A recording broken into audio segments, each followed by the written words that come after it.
नमस्कार, मैं व्याकुदी, आप देख रहे हैं आड़ो थिएटर है। आज हमारे साथ अंतर और पूर्व मंत्री प्रभुलाल सैनी जी। इनसे जानते हैं कि आगामी चुनाव को लेके अंता में क्या रौनक रहेगी, बीजेपी की क्या रणनीति है और किस चेहरे पे चुनाव लड़ रहे हैं भाजपा में। नमस्कार सर। सर, आने वाले चुनाव में आप अंता से लड़ोगे या अलग जगह से लड़ोगे? चुनाव लड़ना, लड़ाना, रणनीति बनाना, सारे समीकरण को देखते हुए, सोशल इंजीनियरिंग को ध्यान में रखते हुए भारतीय जनता पार्टी उम्मीदवारों का चयन करेगी। और मैं ये समझता हूँ कि अंता पूरे 12 जिला का अगर आप 4.5 साल का इतिहास देखें तो जितना कानून का नग्गा नाच वहाँ देखा है, चाहे वो बजरी माफिया हो, चाहे पत्थर माफिया हो, चाहे प्रॉपर्टी माफिया हो, सारे लोगों ने मिलकर आम जनता को ट्रस्ट करने का काम किया। और कौन चेहरा होगा ये पार्टी तय करेगी। लेकिन मैं इतना कह सकता हूँ आपको कि अंता का चुनाव भारतीय जनता पार्टी के पक्ष में होगा और वहाँ के 3 विधायक, 4 विधायक भारतीय जनता पार्टी की जीत में रहेंगे, क्योंकि सरकार की जो कमियाँ रही है, सरकार की उदासीनता रही है और वहाँ के जो जनप्रतिनिधि उन्होंने जनता को डिस्पोजल के रूप में यूज किया है। यूज एंड थ्रो का जो सिस्टम वहाँ अपना रखा है, इससे वहाँ जनता पूरी तरह समझ चुकी है। 75 ईयर्स में अब मतदाता वोट देना भी जानता है, वोट मजबूती से भी देता है, चाहे वो ST/SC के लोग हों, चाहे OBC के लोग हों या अन्य हमारे अदर समाज के लोग। सबने ये जाना है कि देश के प्रधानमंत्री मोदी जी का जो विजन है, सृजन से लेकर विसर्जन तक का काम भारतीय जनता पार्टी की केंद्र सरकार कर रही है। दूसरी तरफ हम राजस्थान की बात करते हैं। आज लाइन ऑर्डर सिचुएशन पूरे राजस्थान की खराब हो गई। गृह मंत्री और मुख्यमंत्री को सिर्फ सरकार बचाने में काम कर रहा है, सरकार चलाने में उनका कतई ध्यान नहीं। कारण ये है कि प्रत्येक विधानसभा में एक मिनी मुख्यमंत्री के रूप में विधायकों को सारी शक्तियाँ दी गई और ऐसा लगता है कि वो करप्शन बढ़ाने में ब्यूरोक्रेट्स के साथ नेगोशिएशन करके आपस में मिलीभगत करके आम जनता को लूटने का काम कर रहे हैं, जिससे जनता त्रस्त है, नेता मस्त है। और ये सरकार ये साबित कर चुकी कि 4.5 साल में जितना नग्गा नाच, महिला अत्याचार, नौजवान साथियों के, किसानों के कर्जा माफी का सवाल, या हम सारे विषयों को देखें, चाहे वो लाल डायरी का विषय रहा या विधायकों के इस्तीफे का सवाल रहा, ये सारी चीज़ें इस बात को इंगित करती है कि राजस्थान में लाइन ऑर्डर सिचुएशन के साथ में भारतीय संविधान की जो शपथ ली है नेताओं ने, उसको निभाने में पूरी तरह से वो लोग असफल हैं। तो सर, मैं पूछना चाह रहा हूँ, जैसे इंद्र मेघवाल का अकाउंट में पानाचंद मेघवाल दोबारा विधायक हैं, उन्होंने जोश में आके इस्तीफा दिया था, उन्होंने गहलोत साहब के नाम पे इस्तीफा दिया था, फिर 4 दिन बाद वापस ले लिया। इसका क्या कारण होगा? देखिए, कांग्रेस के जी विधायकों ने अपना नैतिक दायित्व को पूरी तरह खो चुका है। घड़ियाली आंसू बहाकर ये लोग इस्तीफे तो देते हैं, लेकिन इस्तीफे देने के 2-4 दिन के बाद में ये वापस विड्रॉ। आप आश्चर्य करेंगे कि राजस्थान में इतने दिनों तक अगर विधायक 80 से ज़्यादा, 100 से ज़्यादा विधायक इस्तीफे देते हो और 1 साल के बाद इस्तीफे पे फिर पुनर्विचार होता होगा।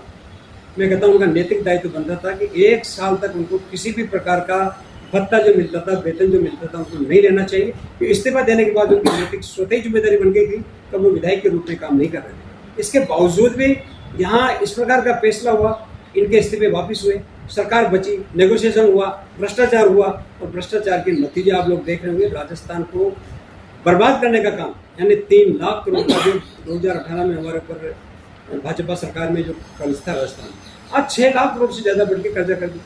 45,000 करोड़ का और ये लोग कोशिश कर रहे हैं कि मुफ्त की रेवड़ी बांटने के लिए ये फिर लोन ले। इसलिए पूरी सरकार को बर्बाद करके ये जाने वाले लोग हैं। आम जनता इनको ऐसा मुंह तोड़ जवाब देगी, चाहे ये कितनी ही रेवड़ियाँ बांटे। जो मोदी सरकार पे महंगाई का मुद्दा उठा के ये काम कर रहे हैं, ये कांग्रेस वाले जैसे इन्होंने जन राहत कैंप लगाया हुआ है, इसके मित्र में आप क्या कहते हैं? राहत कैंप जनता के आहत का केंद्र बना हुआ है। इन्होंने उन लाभार्थियों को जलील करने का काम किया है जो कैंपों के माध्यम से रोज उनको गारंटी देते हैं लोग, जबकि देश के प्रधानमंत्री मोदी जी ने अभी 17,000 करोड़ रुपए का जो किसान सम्मान निधि में 8.5 करोड़ लोगों को जो राशि आवंटन की है, हम लोगों ने कैंप नहीं लगाए। हम लोगों ने सिर्फ DBT करके उनके खाते में पैसे ट्रांसफर किए हम लोग। जबकि ये दूसरी तरफ 100 यूनिट बिजली देता है और 500 रुपये सिलेंडर की देने की ये बात करते हैं, मोबाइल देने की ये बात करते हैं। धरातल पे देखिए, क्योंकि इन्होंने पूरे दिन तक महिलाओं को बिठाए रखा केंद्र। इनके अधिकारी कैंपों में नहीं पहुंचते थे। करोड़ों रुपए का खर्च राहत कैंप के नाम से लगाए। और मैं तो कहता हूं कि सरकार को अब एक और काम करना चाहिए। पर्दा उठने वाला है, ऐसा एक विज्ञापन छपा, बड़े बड़े अखबारों में विज्ञापन की सरकार है। एक गारंटी और दे दे, कांग्रेस के सारे लोगों को स्वर्ग में जाने के गारंटी पत्र भी अशोक की बांट, तो ये सब लोग स्वर्ग में चले जाएंगे, हम लोग राजस्थान में और इस देश में रहेंगे, ताकि जनता का कल्याण हम लोग करें। तो सर कांग्रेस आम आदमी पार्टी वाले वो बोलते हैं कि ढेरों साहब हमारी नकल कर रहे हैं, जैसे हम दिल्ली पंजाब मॉडल में ला रहे हैं, तो राजस्थान में आम आदमी पार्टी का कितना ये रहेगा? देखिए, आम पार्टी हो चाहे कांग्रेस पार्टी हो चाहे दूसरी बसपा पार्टी हो, एक बात मैं आपसे कहना चाहूँगा, बिना पक्षपात के बात करूँगा। Politics is the instrument of the social economic reforms. हमारा काम रेवड़ी बांटना नहीं, हमारा काम यह है कि हम सामाजिक और आर्थिक उत्थान करके राजस्थान और इस देश के नागरिक को आर्थिक स्थिति में हम संबल प्रदान करें। आज पूरे देश की बात करेंगे आप, पहले जहां 2014 में 11वें नंबर पर था हिंदुस्तान पूरा आर्थिक व्यवस्था में, आज 5वें नंबर पे आ गया। जापान और जर्मनी के बाद अब इंडिया आगे बढ़ रहा है और 2029 तक हम तीसरी महाशक्ति बनेंगे अर्थव्यवस्था की पूरे विश्व में, क्योंकि मोदी जी का विजन जो है अर्थव्यवस्था को मेंटेन करने के साथ साथ में आम नागरिक के कल्याण की बात है। यानी सृजन से लेकर विसर्जन तक का मेरा यही तात्पर्य है कि बच्चा पैदा होने से लेकर आखिरी 100 साल पूरे होने तक उसकी गारंटी सरकार दे दी।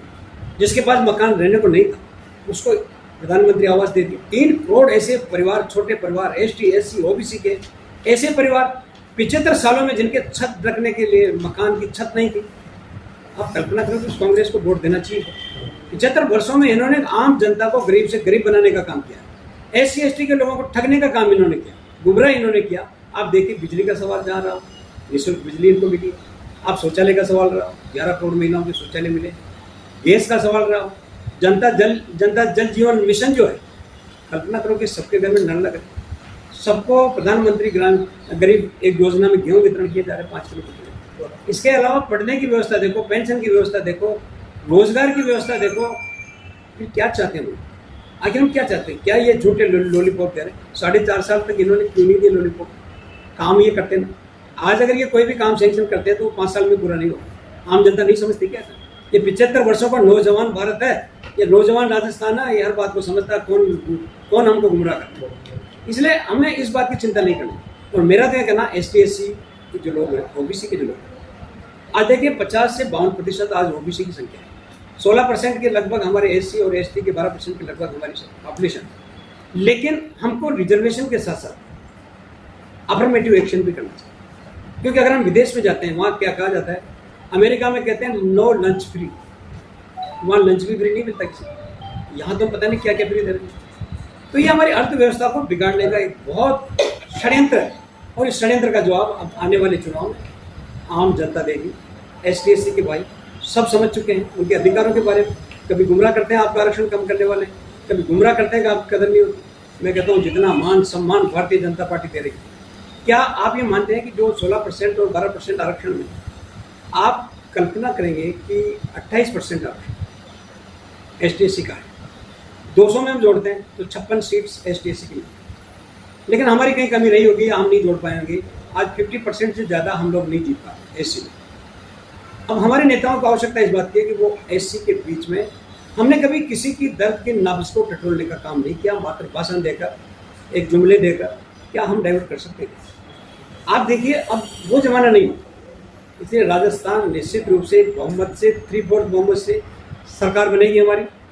सरकार बनकर हम लोग एक बार फिर से 2023 और 2024 का हमारा जो मिशन है उसको हम लोग पूरा करें। सर, ये चुनाव जो भी आने वाला है, ये मैडम के नेतृत्व में होगा या फिर जो प्रदेश अध्यक्ष में? देखिए, ये चुनाव भारतीय जनता पार्टी के कमल के नेतृत्व में होगा। विधायक दल और केंद्रीय संसदीय बोर्ड डिसाइड करेगा, और किस लोकप्रिय नेता के ज़्यादा लोग होंगे, विधायक होंगे, उनकी राय दी जाएगी। और पहले जैसे वसुंधरा जी माननीय मुख्यमंत्री थी, हमारे गोवा रही, लोकप्रिय नेता रही, बहुत अच्छे डेवलपमेंट भी हुए, काम भी हुए। लेकिन ये बहुत बड़ी, विश्व की सबसे बड़ी पार्टी है भारतीय जनता पार्टी। अब जब बड़ी पार्टी होती है तो इसमें दावेदार भी बढ़ते हैं, कंपटीशन भी बढ़ता है। कंपटीशन जब बढ़ता है, जहाँ दावेदारों की संख्या बढ़ती है, तो इस बात को माना जाता है कि भारतीय जनता पार्टी अब चरम सीमा तक पहुँच चुकी है। संपूर्ण प्रभुत्व संपन्न लोकतांत्रिक गणराज्य की स्थापना करके पंच निष्ठाओं पर आधारित अब इस पार्टी में व्यक्ति महत्व नहीं रखता, कमल का फूल महत्व। तो सर अब जो अपने अंतर सीट है आप पहले भी वहाँ के चुनाव लड़े, एक बार आप जीते भी और दूसरी बार आप आए। अब आने वाले चुनाव में वहाँ क्योंकि दमदार एक चेहरा उतरेगा, क्योंकि भाई अभी का दमदार है। तो अभी सुनाई में आ रहा है जो प्रधान है सरकार साहब वो उनको एमएलए टिकट मिलेगा या आप चुनाव के चुनाव लड़ेगा? देखिए, मैं समझता हूँ कि भारतीय जनता पार्टी का कोई भी कार्य अगर अंता से चुनाव लड़ता है तो मैं समझता हूँ कि उस मंत्री और विधायक के करप्शन को देखें। 16 से ज़्यादा मर्डर 4.5 साल में वहाँ हुए हैं। प्रॉपर्टी के जो प्रॉपर्टी माफिया जो है ये चारों तरफ आतंक फैलाए हुए हैं। यहाँ तक कि पुलिस प्रशासन और कलेक्टर दोनों मिलकर के एजेंट का काम कर रहे हैं, वो राजनीतिक व्यक्ति बनकर काम कर रहे हैं, कांग्रेस का काम कर रहे हैं, पार्टी का काम कर रहे हैं, न कि वो लोकतंत्र। ऐसे हालत में कोई भी व्यक्ति वहाँ खड़ा होगा वो निश्चित रूप से जीतेगा, कतई शक नहीं करना चाहिए आपको।